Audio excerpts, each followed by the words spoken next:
Bonjour, and welcome to Beautiful Places in France. Today we're taking you to a city that holds the very heartbeat of history within its walls, a place so grand, so steeped in the spirit of antiquity that it's often called the French Rome. We are in Nîmes. Bathed in the golden sunlight of Occitania, Nîmes rests gracefully between the soft hills of the Garrigue and the shimmering coast of the Mediterranean Sea. This city is not just a destination, it's a time capsule, a place where 2,000 years of Roman genius meet the vibrant art of French life. But how did Nîmes become what it is today? Our story begins long before the Romans, more than 2,500 years ago, when a Celtic tribe, the Volcae Arcomici, settled beside a life-giving spring and worshipped the god of the waters, Nemesis.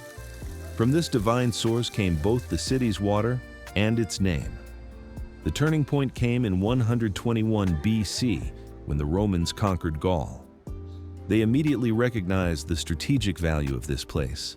Nîmes, or as they called it, Colonia Augusta Nemesis, soon became a shining jewel of the Roman Empire.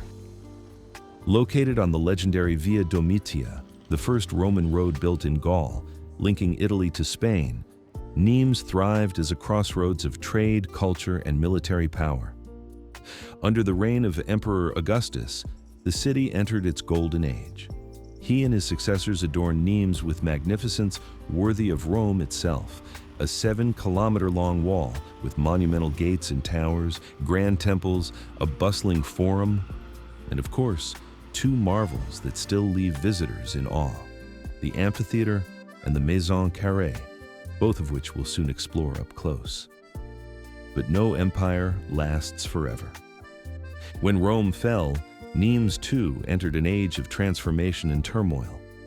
Visigoths, Saracens, many peoples marched through its streets, yet the spirit of Nîmes endured. During the Middle Ages, the city reinvented itself as a center of the textile trade. And here's a surprise. Did you know that the world's most famous fabric, denim, was born right here? The strong cloth was called serge de Nîmes. In English, that became denim. Yes, without Nîmes, there might be no blue jeans today. Modern Nîmes wears its past with pride, weaving it effortlessly into the present. It is a living museum beneath the open sky, a city that invites you to walk in the footsteps of emperors, gladiators, and dreamers alike. So come with us on this remarkable journey and discover why Nîmes captures the hearts of all who visit and never lets them go. Let's begin.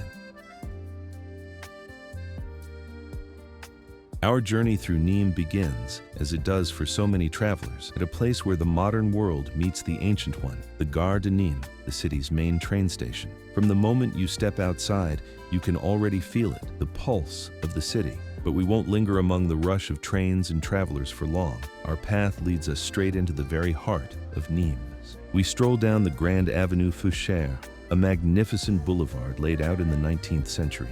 It feels like a red carpet, unfurled to welcome every visitor. Tall plane trees stretch towards the sky, their leaves whispering in the southern breeze, while elegant facades line the street on either side, a perfect transition from the modern age of travel to the ancient spectacle that awaits us.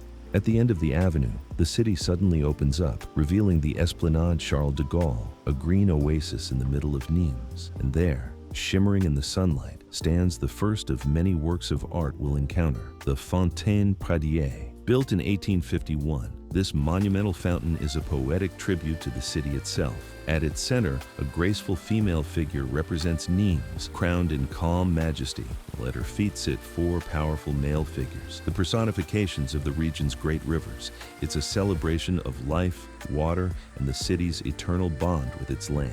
As we let our eyes wander, another presence draws our attention, bold and untamed. Not far from the fountain stands a striking bronze sculpture, Le Taureau des Arènes de Nîmes, the bull of the arena. You can almost feel its energy vibrating through the ground. Every muscle, every curve of bronze captures the raw power and indomitable spirit of the animal it portrays.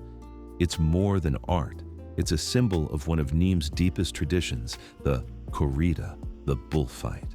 And this bull, frozen in a moment of fierce defiance, gazes toward its eternal counterpart across the street. Or if we now cross over, walking toward the great amphitheater itself, another figure awaits us. A toreador, cast in bronze, poised in perfect balance between grace and courage. His stillness is full of tension, his every line a tribute to the art and the danger of the arena. The bull on one side, the matador on the other. Together, they form the dramatic prelude to what lies ahead, a dance of power and precision, of life and death. They guide us onward to a colossus of stone, a monument to glory and spectacle that has dominated this cityscape for nearly 2,000 years. We are standing at the gates of one of the best preserved Roman amphitheaters in the world, the Arena of Nîmes. And there it is, the Amphitheater of Nîmes. Take a moment, breathe it in. It's magnificent, truly magnificent. Built at the very end of the 1st century AD, this arena stands as one of the finest examples of Roman engineering anywhere in the world, a breathtaking testament to the ambition and mastery of its creators. From the outside, it feels eternal.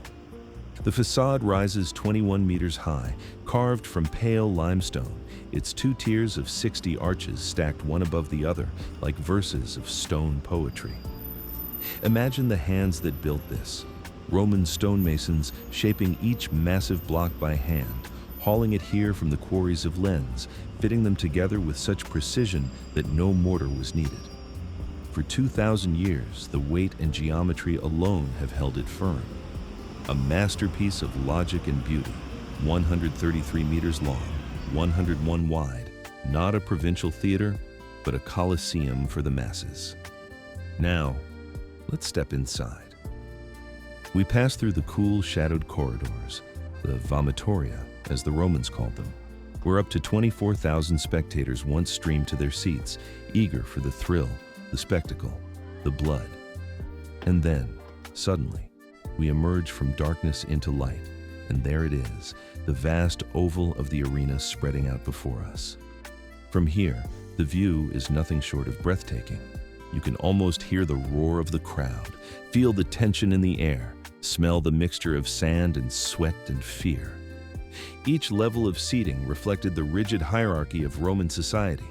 Senators and knights sat closest to the action in the Ima Cavea.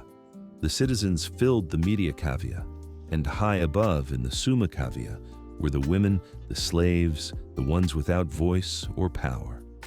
Above them all stretched the Velarium, a vast canopy of canvas that shielded the spectators from the burning sun. An engineering marvel in its own right. Now we descend to the heart of it all, to the place where fate was decided, where lives were won and lost, the arena itself. Standing here, on this sand, you can feel it, the echo of centuries. This is where gladiators fought for glory and for freedom. There were many kinds, the retiarius, armed with a net and trident, the secutor with his shield and short sword, the thraex wielding a curved blade. And beyond the human duels came the venations, wild beast hunts where lions, bears, even tigers were brought to die for Roman amusement. It was brutal. But to the Romans, it was also power made visible, domination over man, over nature, over the world itself. Yet, the story of this arena doesn't end with Rome. When the empire crumbled, the people of Nîmes found new purpose for these walls. They sealed the arches, built homes and chapels within, a village inside the Colosseum. Ironically, this act of survival also saved the monument. It protected it from decay, from the plunder of time. And today, the arena has returned to its original spirit, a stage for great spectacles once again. But instead of gladiators, it now hosts the corridas, the bullfights that carry on an ancient tradition. And when summer comes and the night sky fills with stars, the music of world-famous artists echoes across these stones during the Festival de Nîmes. It's hard to describe the feeling, because this place is not a ruin. It lives, it breathes. Every step whispers of the past. Every echo reminds us that 2,000 years later, the heartbeat of Rome still lives here, in Nîmes. After the raw power and grandeur of the amphitheater, We take just a few steps, yet travel into an entirely different world of Roman architecture. From the roars of the crowd to the silence of devotion, from the theater of blood to the temple of beauty. Before us stands the Maison Carrée, gleaming white under the southern sun, its proportions so perfect, its symmetry so pure, that time itself seems to have paused in reverence. If the arena was the muscle of the Roman Empire, then this is its soul. The square house, as its name translates, is far more than a building. It is the best preserved Roman temple in the world, a masterpiece of harmony and endurance. Look at it closely. Built around the turn of the 1st century, during the reign of Emperor Augustus, it is a flawless embodiment of Vitruvian principles: proportion, order, grace. The slender Corinthian columns rise like living things, their capitals blossoming into stone leaves of acanthus reaching toward the heavens. Along the frieze, delicate carvings run like a marble ribbon, a testament to Roman craftsmanship and their love for geometry and rhythm. But here's what makes it truly fascinating. This temple was not dedicated to the gods of Olympus, not to Jupiter, not to Apollo.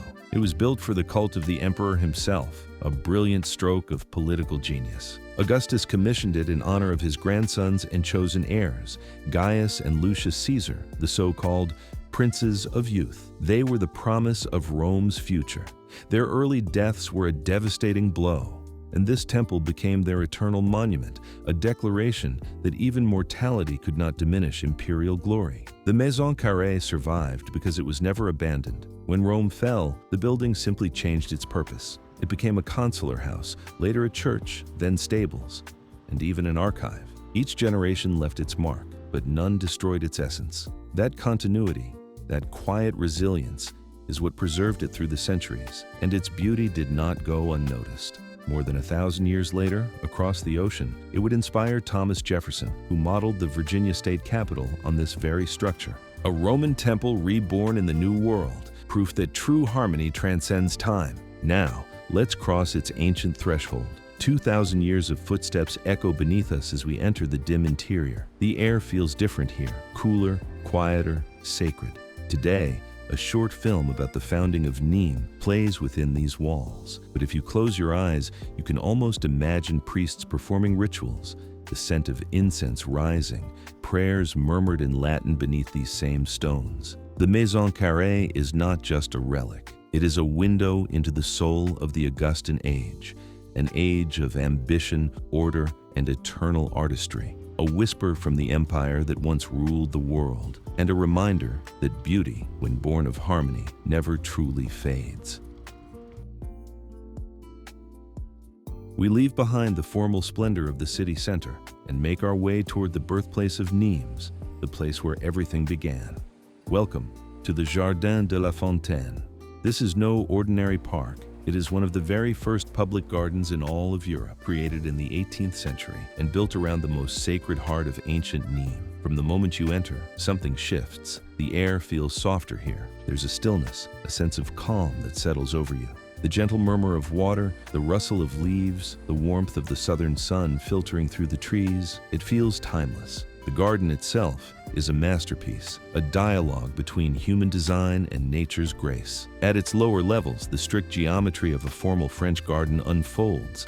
Balustrades, terraces, elegant staircases, and fountains all laid out in perfect symmetry. But as you climb higher, the order loosens. The paths begin to wander, and the manicured terraces give way to wild, romantic woods that lead up the hillside. At its heart lies the spring of Nemausus, the source that gave both life and name to the city. Here, long before Rome, the Celts worshipped their water god. The Romans, recognizing the holiness of the place, built a vast sanctuary around it, an Augusteum, a temple complex dedicated to the emperor. The remains of that sacred site still stand today, whispering of rituals and devotion. And just beyond, bathed in golden light, we find one of Nîmes' most enchanting ruins, the so-called Temple of Diana. Its name alone stirs the imagination, though, in truth, historians believe it was never dedicated to the goddess of the hunt. Its true purpose remains a mystery. Was it a library, a nympheum, a shrine to the water nymphs? We may never know. But perhaps that's part of its magic. The broken arches, the cracked vaults, the empty niches where statues once stood. They They all invite the imagination to wander, to fill the silence with stories of what might have been. From here, our path leads upward through the whispering pines and scattered stones of ancient walls. The climb is gentle, shaded, and filled with the scent of earth and sun. Our destination, the city's oldest and highest monument, the Tour Magne. This great octagonal tower once served as a Celtic watchtower, a guardian of the hill long before the Romans came. When Emperor Augustus fortified the city with a 7-kilometer wall, he incorporated this ancient structure and raised it higher, turning it into a proud beacon of Roman power. It stood as a message to all who approached. This is Roman ground. And when at last we reach the top, the reward takes your breath away. All of Nîmes unfolds before us. A sea of terracotta roofs, the elegant oval of the amphitheater, the sunlit streets that weave through centuries of history. From here, you can see the city as a living map, the past and present intertwined beneath your feet. It's the perfect place to pause, to feel the wind on your face, and to realize that the story of Nîmes is not just written in stone, but in water, the invisible thread that has sustained it for over 2 millennia.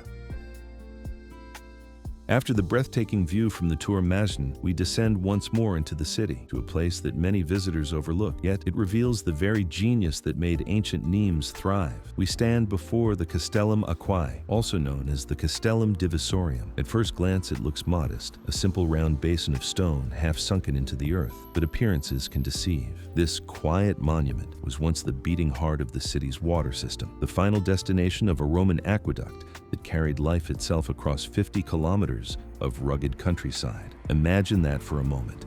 50 kilometers of carved channels, bridges, and tunnels, all designed to bring fresh spring water to this very point. Here, it flowed into this central basin, then out again through 10 great openings, each fitted with lead pipes that fanned across the city like veins. They carried water to public fountains, to the great baths, and to the luxurious homes of Nîmes' elite. Every drop was measured, controlled, and perfectly balanced, a 2,000-year-old network so advanced that it rivals the precision of modern engineering. And this was only the end of the journey. Now, we travel to see where it began. A short drive beyond the city takes us to one of the world's true wonders, a monument not of conquest, but of imagination and human will, the Pont du Gard. Words can scarcely capture it.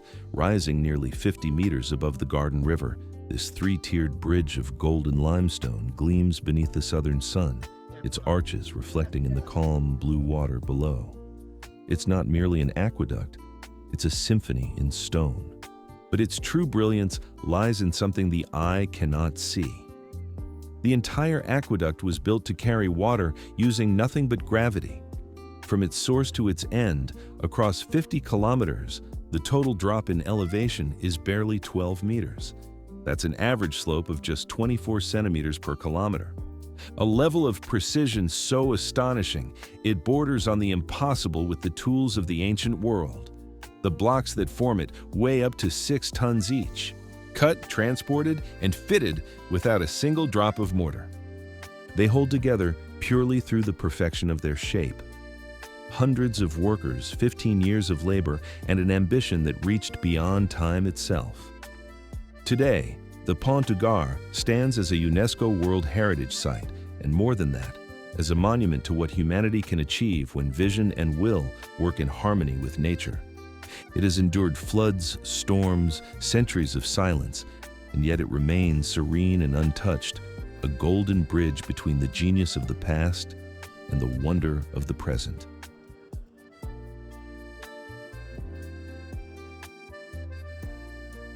From the genius of ancient Rome, we leap forward 2,000 years into a new Nîmes, a city that still creates, still dreams, and still dares to reinvent itself. We leave behind the grand monuments, the marble, the arches, the ghosts of emperors, and step into a district alive with color, sound, and pulse, the creative quarter around the Rue de l'Enclos. Here, the air feels different, electric, alive. The walls themselves are canvases, painted with bold murals, powerful graffiti, each telling stories not of conquest and empire, but of freedom, identity, and imagination. This is Nîmes' beating heart of creativity, where artists, musicians, and dreamers shape the culture of tomorrow. Within the shadows of 2,000 years of history, and at the center of it all, stands Le Spot, not a museum of the past, but a living laboratory of the present. It's a stage for young artists, a space where music, movement, and vision collide. Here, creation never stops. It hums in the air, in every brushstroke, every note, every laugh echoing through its courtyard. We step inside, and the energy is tangible. Paintings that challenge, installations that provoke, music that fills the air like a heartbeat. The past feels close here, not as a weight, but as a foundation. The same daring spirit that once built aqueducts and amphitheaters now fuels the minds of painters, sculptors, and performers. It's the same fire, only burning in a new form. And perhaps that is the greatest revelation of all. Nîmes is not a city trapped in time. It's alive, evolving, breathing, creating. A city of contrasts and continuities, where you can walk through the roar of an ancient arena in the morning, stand in the quiet of a Roman temple at noon, and lose yourself in the pulse of street art and music by nightfall. Here, the stones of the past do not silence life. They amplify it. They remind us that history is not something behind us, but something within us. So when you stand in Nîmes, when the golden light of evening spills across the rooftops, when the wind from the Garrigue brushes your face and the city hums with life, you feel it. The connection, the continuum. 2,000 years of human genius woven together in one single timeless moment. This is not just a city, it's a living story, a bridge between worlds, between what was, what is, and what is yet to come. This is Nîmes, and if you listen closely, you can still hear its heartbeat. And that brings our journey through Nîmes to a close. A city where every stone, every shadow, every ray of sunlight tells a story of beauty, resilience, and timeless wonder. If you felt the magic of this place as deeply as we did, then let this just be the beginning. France is filled with treasures like this, cities, villages, and hidden corners waiting to be discovered. If you enjoyed traveling with us today, don't forget to give this video a like, subscribe to Beautiful Places in France, and share your thoughts or travel dreams in the comments below.